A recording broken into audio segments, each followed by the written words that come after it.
अस्सलाम वालेकुम दोस्तों बाबर आजम को लेकर लीक्स और सेंट्रल कॉन्ट्रैक्ट के हवाले से एक बड़ी हैरानकुन अपडेट सामने आ गई। भाई बाबर आजम को लेकर लीग और सेंट्रल कॉन्ट्रैक्ट को लेकर कौन सी हैरानकुन अपडेट सामने आई वो आपके साथ शेयर करूंगा, और साथ सेंट्रल कॉन्ट्रैक्ट के अंदर कौन सी कैटेगरी को पर मंथ और सालाना कितनी तनख्वाह मिलने जा रही है, बड़ी हैरानकुन तनख्वाह है वो भी आपके साथ शेयर करूंगा, और साथ कौन सी कैटेगरी को कितनी लीग्स खेलने की इजाजत मिली है वो भी आपके साथ शेयर करूंगा। उसके अलावा मोहम्मद आमिर का एक बड़ा हैरानकुन बयान सामने आ गया। भाई मोहम्मद आमिर का किस पर और क्या बयान सामने आया वो भी आपके साथ शेयर करूंगा। उसके अलावा जो पाकिस्तान क्रिकेट बोर्ड के चेयरमैन मोहसिन नकवी है उनका एक बड़ा फैसला सामने आया। मोहसिन नकवी ने क्या फैसला किया है वो भी आपके साथ शेयर करूंगा, और साथ यूनुस खान को एक नया ओहदा मिलने जा रहा है। भाई यूनुस खान को कहां पर ओहदा मिलने जा रहा है वो भी आपके साथ शेयर करूंगा, लेकिन उससे पहले आपसे रिक्वेस्ट है इस वीडियो को एंड तक लाजमी देखना, क्योंकि एंड में एक बड़ा सरप्राइज है। मगर इस चैनल पर जितने भी नए व्यूअर्स हैं इस वीडियो को लाइक, इस चैनल को सब्सक्राइब लाजमी करें। दोस्तों सबसे पहले मेरा आपके लिए सवाल है, और उस सवाल का जवाब कमेंट बॉक्स में लाजमी मेंशन करना। एशियन गेम्स के अंदर पाकिस्तान की ओपनिंग जोड़ी क्या होनी चाहिए, यानी साहिबजादा फरहान के साथ माज सदाकत या साइम अयूब, कौन सा बेस्ट ओपनर है वो आपने बेस्ट ओपनिंग जोड़ी कमेंट बॉक्स में लाजमी मेंशन करनी है। अब बात करते हैं सबसे पहली और बड़ी अपडेट बाबर आजम को लेकर सेंट्रल कॉन्ट्रैक्ट और लीग्स के हवाले से एक बड़ी हैरानकुन अपडेट सामने आए। हाँ जी, बाबर आजम को लेकर क्या अपडेट सामने आए, मतलब जैसे सेंट्रल कॉन्ट्रैक्ट की अनाउंसमेंट होती है यानी कैटेगरी सामने आती है, मतलब ए और बी कैटेगरी के अंदर टेस्ट और ओडीआई के खिलाड़ी शामिल होंगे, और जो ए कैटेगरी होगी उसके अंदर सिर्फ टेस्ट के खिलाड़ी शामिल होंगे, और जो बी और सी कैटेगरी है उसमें ओडीआई और टी20 के खिलाड़ी शामिल होंगे, और जो डी कैटेगरी है उसमें सिर्फ टी20 के खिलाड़ी शामिल होंगे। तो ये जब कैटेगरी सामने आती है तो जो बाबर आजम के फैंस हैं वो काफी मायूस हो जाते हैं कि भाई बाबर आजम तो अब हमें टी20 में नजर नहीं आएगा। लेकिन मैंने आपको कल भी बताया कि बाबर आजम को ऐसे तैसे ड्रॉप नहीं किया जा सकता। बाबर आजम की अगर परफॉर्मेंस नहीं होगी तो वो टी20 से ड्रॉप हो जाएगा, मगर अभी बाबर टी20 से ड्रॉप नहीं हुआ।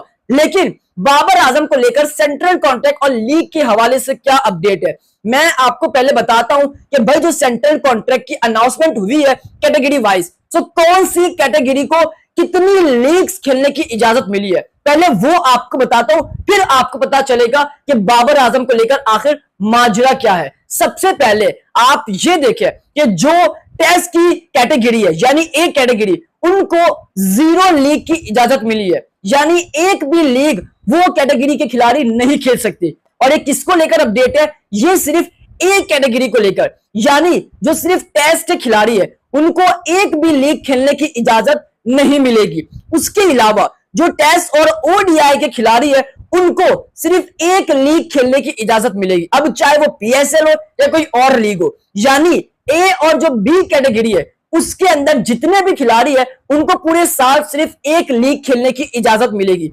उसके अलावा जो ओडीआई और टी20 के खिलाड़ी है यानी जो बी और सी कैटेगरी है उनको सिर्फ 2 लीग्स खेलने की इजाजत मिली है, यानी एक साल के अंदर सिर्फ जो बी और सी कैटेगरी के खिलाड़ी है वो 2 लीग्स खेल सकते हैं, एक तो पीएसएल और दूसरी कोई और अपनी मर्जी से। उसके अलावा जो डी कैटेगरी है भाई साहब अनलिमिटेड है, यानी इनको जितनी भी लीग खेलनी हो इनको भरपूर एनओसी दी जाएगी। तो ये लीग्स को लेकर एक बड़ी अपडेट है, मतलब जो ए कैटेगरी है उनको एक भी लीग खेलने की इजाजत नहीं मिलेगी, और जो ए बी कैटेगरी है उनको एक लीग खेलने की इजाजत मिलेगी। जो बी सी कैटेगरी है उनको 2 लीग खेलने की इजाजत मिलेगी, और जो डी कैटेगरी है उनको अनलिमिटेड इजाजत मिलेगी, मतलब वो जितनी भी चाहे लीग्स खेल सकते हैं। अब बाबर आजम को लेकर बी और सी कैटेगरी को लेकर अपडेट आ रही थी, यानी बाबर आजम आपको बी और सी कैटेगरी में नजर आ सकते हैं।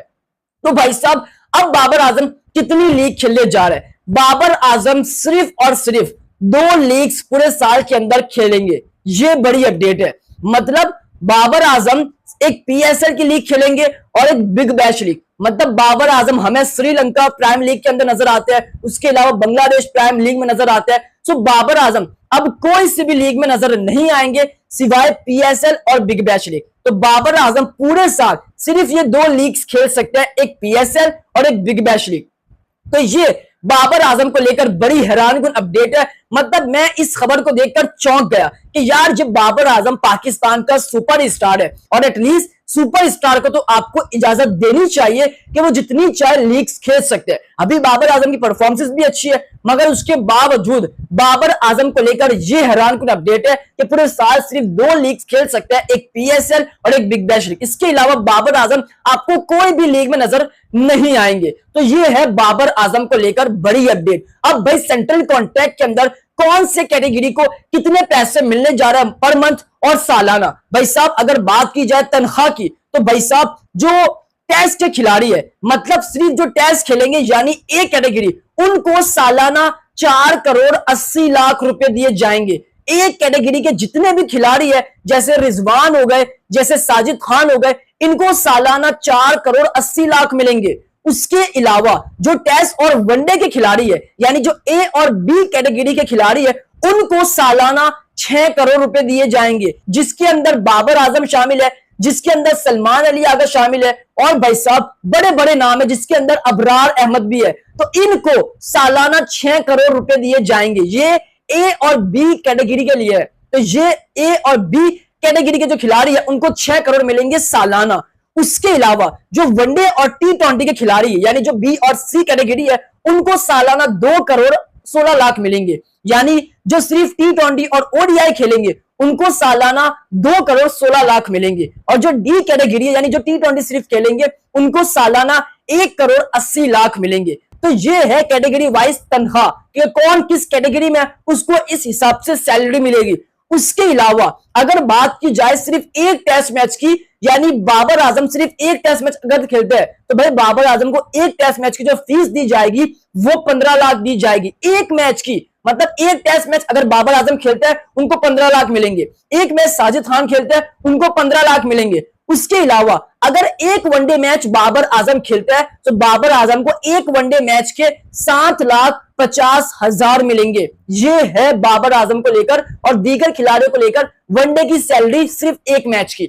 उसके अलावा अगर एक खिलाड़ी यानी बाबर आजम ही टी20 सिर्फ एक खेलता है तो बाबर आजम को एक टी20 मैच के 5 लाख मिलेंगे। अगर 3 टी20 मैच की सीरीज होती है तो बाबर आजम को एक मैच के 5 लाख और 3 मैच के 15 लाख मिलेंगे टी20 के अंदर। तो ये फी मैच की तनख्वाह थी जो कि ये भी मैंने आपके साथ शेयर की। तो ये बाबर आजम और सेंट्रल कॉन्ट्रैक्ट को लेकर अपडेट थी जो मैंने आपके साथ शेयर की। बाबर आजम को लेकर जो अपडेट थी 2 लीग्स की, इस पर आप क्या कहते हैं कमेंट बॉक्स में लाजमी मेंशन करें। अब उसके अलावा बात करते हैं भाई साहब मोहम्मद आमिर का एक बड़ा हैरानकुन बयान सामने आ गया। मतलब मोहम्मद आमिर का ऐसा बयान सामने आया जिसको सुनकर मैं काफी हैरान रह गया और मैंने यही कहा कि ये पॉसिबल नहीं है। अब मोहम्मद आमिर को लेकर कौन सा बयान सामने आया? दोस्तों आपको याद होगा मोहम्मद आमिर पाकिस्तान का एक ग्रेट बॉलर है। ये मैं नहीं कह रहा, ये विराट कोहली भी कह चुके हैं, ये पाकिस्तान के स्विंग के सुल्तान वसीम अकरम भी कह चुके हैं। हाँ मोहम्मद आमिर ने जो किया हमें पता है, लेकिन मोहम्मद आमिर एक जबरदस्त बॉलर है। तो मोहम्मद आमिर को लेकर अभी एक अपडेट आती है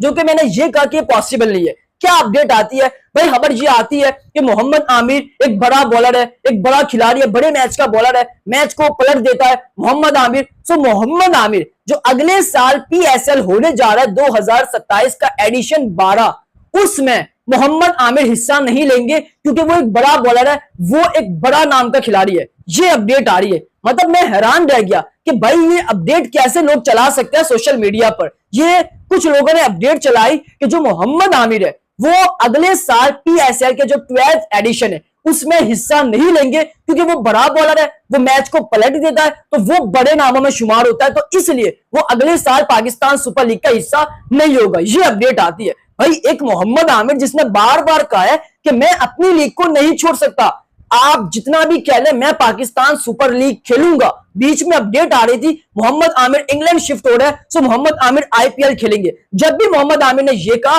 कि आईपीएल का मैंने कभी सोचा भी नहीं है ना सोचूंगा, मेरी लीग सिर्फ एक लीग है वो पीएसएल है और मैं उसको कभी नहीं छोड़ सकता, ये मोहम्मद आमिर ने खुद कहा है। लेकिन कुछ लोग सोशल मीडिया पर यह कह रहे हैं कि मोहम्मद आमिर भाई साहब पीएसएल जो है वो छोड़ रहे हैं, 2027 के अंदर 12th एडिशन नहीं खेलेगा। ये मोहम्मद आमिर को लेकर अपडेट है जो कि मैंने इसीलिए कहा कि ये चीज पॉसिबल नहीं है। मोहम्मद आमिर अपनी लीग से बहुत प्यार करता है। तो ये थी मोहम्मद आमिर को लेकर अपडेट। आप क्या कहते हैं मोहम्मद आमिर को लेकर? एक जुमला मोहम्मद आमिर के बारे में लाजमी मेंशन करें। उसके अलावा भाई साहब मोहसिन नकवी को लेकर एक बड़ा फैसला सामने आया। मतलब मोहसिन नकवी ने एक बड़ा फैसला किया है और जो यूनुस खान है उनको नया ओहदा मिलने जा रहा है। भाई इस पर क्या अपडेट है? दरअसल कल से खबर चल रही है कि जो मोहसिन नकवी है वो उनको एक और ओहदा मिलने जा रहा है और वो फॉरेन मिनिस्टर बनने जा रहा है। तो इस वजह से जो मोहसिन नकवी है वो जो पाकिस्तान क्रिकेट बोर्ड की जो जॉब है उससे रिजाइन ले रहा है, क्योंकि वो एशियन क्रिकेट काउंसिल के सदर है, वो पाकिस्तान के वजीर दाखिला है,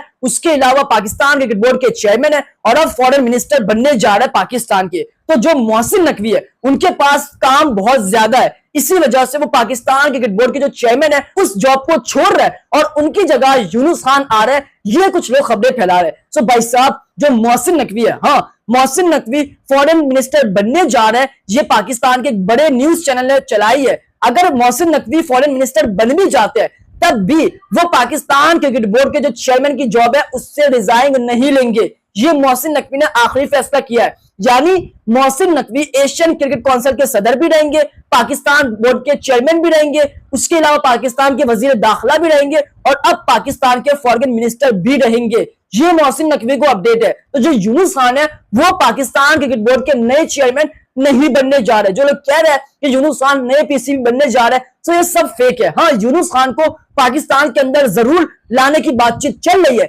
मगर वो पाकिस्तान क्रिकेट बोर्ड के चेयरमैन नहीं बनने जा रहे। ये मोहसिन नकवी को लेकर एक बड़ी अपडेट है। आप क्या कहते हैं, क्या मोहसिन नकवी को रिजाइन ले लेना चाहिए, यूनुस खान को लगाना चाहिए पाकिस्तान क्रिकेट बोर्ड के चेयरमैन के अंदर? जी आपने कमेंट बॉक्स में लाजमी मेंशन करना है। ज्यादा से ज्यादा सब्सक्राइब करें, इस वीडियो को लाइक करें, प्यारे से कमेंट करें। उम्मीद करता हूं कि आपको मेरा आज का व्लॉग काफी पसंद आया होगा।